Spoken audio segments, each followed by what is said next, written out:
बधाई हो, आपको नौरा द्वीप के लाइट हाउस की देखभाल के लिए चुना गया है। यहाँ रहना आपको एकदम अलग थलग लग सकता है और वास्तव में ऐसा ही है। ये द्वीप किसी भी नक्शे पर नहीं है और जो नाव आपको यहाँ लाई थी वह जल्दी लौटने वाली नहीं है। लेकिन चिंता मत करें, आपके पास जरूरी सब कुछ है।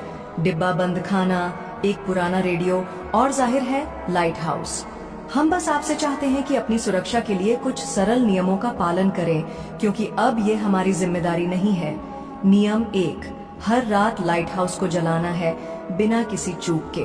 चाहे मौसम साफ हो, धुंध हो या आसपास कोई जहाज नजर न आए, इसे जलाना जरूरी है। कभी कभी यह सिर्फ रोशनी के लिए नहीं बल्कि अज्ञात को दूर रखने के लिए होता है। नियम 2, कमरे नंबर 3 में 1 बजे के बाद कभी भी सीधे आईने में मत देखिए।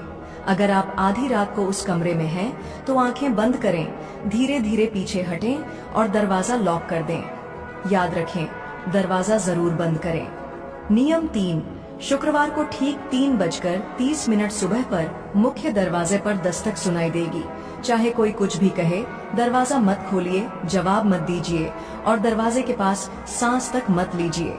वे आपका नाम जानते हैं, लेकिन आपको उनका नहीं जानना चाहिए। नियम 4, रेडियो कभी कभी अपने आप चालू हो सकता है। आपको पुरानी आवाजें सुनाई देंगी, कभी कभी आपकी खुद की भी। चाहे आवाज कितनी भी जानी पहचानी लगे या कितनी भी मदद मांगती लगे, कभी जवाब मत दीजिए। सबसे तेज चीख के बाद रेडियो बंद कर दीजिए और ऐसा मानिए जैसे कुछ हुआ ही नहीं। नियम 5, अगर आप दूर कहीं एक दूसरा लाइट हाउस टिमटिमाता देखें जो पहले कभी नहीं था, तो तुरंत तहखाने में भागिए और खुद को अंदर से बंद कर लीजिए। सूरज निकलने तक इंतजार कीजिए और खिड़की से बाहर कभी मत देखिए।